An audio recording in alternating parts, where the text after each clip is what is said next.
I would like to think, although I'm sure there are unfortunately exceptions, that most people hold the view that racism is bad. Have you ever thought about why racism is bad? I mean, the whole premise of like, we should be equal, that sounds good. It sounds right. And I would argue it sounds that way because it is good and it is right. But why is it right? On top, I don't think racism is bad necessarily because of what it simply does, such as cause pain, division, inequality, oppression. More so, racism within itself has to be wrong because of something that claims that humans have to be equal. And the thing that claims that humans have to be equal, I believe, is the idea that there is an inherent human dignity, and racism directly goes against that. Now, this video isn't about racism, but I wanted to bring up racism because it's common ground that most of us share. And it's something that should be asked, why do I believe that all people are equal? And it says that in historical documents, that our founding fathers believed that all men are created equal. If it's because of something, then where does that something come from? So what is human dignity? It's an inherent honor and respect that all humans have for simply being human. It's not contingent on the pigment of one's skin, their country of origin, their gender, their age, their ability, or their intellect. It is simply contingent on one thing, that they are human. It is especially important to note that this dignity does not come from a cognitive intellect, because to a profoundly disabled, or perhaps an infant, a pig may be smarter and more cognitively aware. But that doesn't make a pig have more value than an infant child. I mean, if we had the choice between the sacrifice of the welfare of a pig or of a human child, I would also hope that most of us would choose the sacrifice of the welfare of the pig over the human child. Not saying that harming pigs are good, but when it comes down to a pig or a human child, I would hope that most humans would choose the human child. And once again, I want to reiterate, this does not mean that we can be harmful towards animals. This does not mean we can torture animals, nor does it mean we can destroy things like the environment with little regard to the ecosystem or anything like that. That doesn't give us a pass just because humans have dignity, and just because humans have this dignity that places them above all other living things or non-living things doesn't mean that humans thus have the right for maltreatment towards all other things on the planet, such as the environment and such as animals. But actually, this further focuses the point that humans are special and are set apart, because throughout philosophical history, as Trent Horn says, the wrongness of harming non-humans is primarily about what it does, how it disfigures the human, and makes them less empathetic and more prone to violence.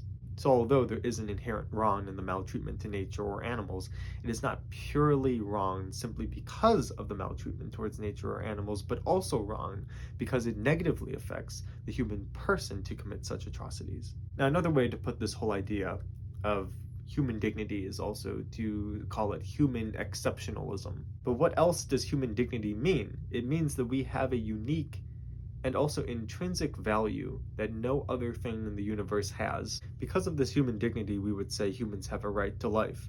Some philosophers say life, liberty, and the pursuit of happiness. But a right to life means several things. Humans cannot be treated merely as objects or property, such as being slaves, prostitutes, sex trafficking, suicide bombers, etc. Humans are not seen to be a means to an end. Humans within themselves are valuable because they are simply human. The Declaration of Independence puts it like this: all men are created equal and endowed by their Creator with certain inalienable rights. And one of those inalienable rights is life. Our value also cannot come from our unique human functioning. Some people say, well, humans have dignity over animals and other life because humans can manipulate them. We have posable thumbs, or we have the ability to create these grand inventions. We have the ability to write poetry and all that stuff, which is not a good argument because, as I said before, some humans don't function on that level, nor form rational thoughts, because some humans don't have the cognitive capabilities, nor from our own abilities, or contributions, can't also be judged by that, because those who don't have any abilities would not have value. So our human dignity and value must come from being a human itself. But that then points to the question, why does being human in and of itself have value? But not just value, but equal value to every other human person. Most humans do believe that humans have a dignity and a value that is higher than other things on the earth. Although it is good to care for the environment, for infrastructure, for animals, for pets, etc., we would never argue or attempt to argue that those things have more intrinsic value than a human life. But we also have to discuss, well, we all believe in an intrinsic human dignity and value, but not just an intrinsic human dignity and value, but an equal one to all humans, which is why we also fight against racism. But why is it that all humans have equal inherent dignity and value? Because there has to be a reason behind it, or else it wouldn't be right or wrong.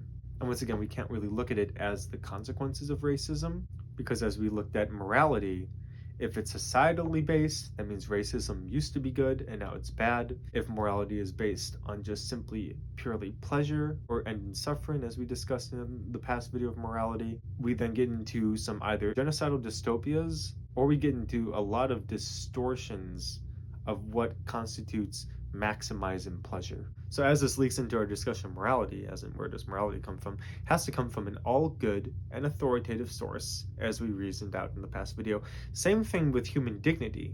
It couldn't have evolved. It's not merely a universal preference, because then you'd get problems like slavery again. And it can't be subjective, because then you could argue that chattel slavery was okay for centuries until it wasn't, and dignity evolved to include everyone.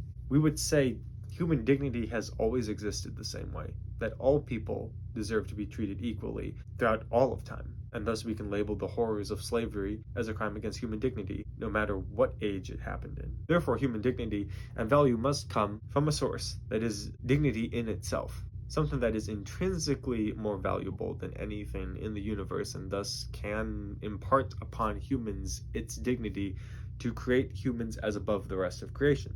Some people would claim this to be speciesist, but morally I cannot really see someone having a debate about killing a beetle versus a baby. Also, it cannot be speciesist if it's intrinsically coded into nature, because we didn't wake up one day and claim that humans have more value than anything else on the planet, and we don't need to go around convincing people that babies have more value than bugs.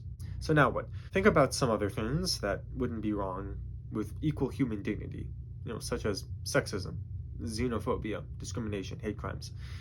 And just ponder on how important it is to have this aspect of equal human dignity within the universe. Because without this almost law of human dignity, there's a lot of things that people have fought against for centuries that are no longer justified in fighting against beyond personal preference. So I think it's really important that we establish in this video that human dignity has to come from something or someone with highest dignity, which is imparted amongst all humans, in which an atheistic mind cannot explain why that is. You could take the stance that human dignity does not exist, that there is no intrinsic human value, and in that case I would say, why is racism wrong? And that's all for this video, and I hope to see you all soon.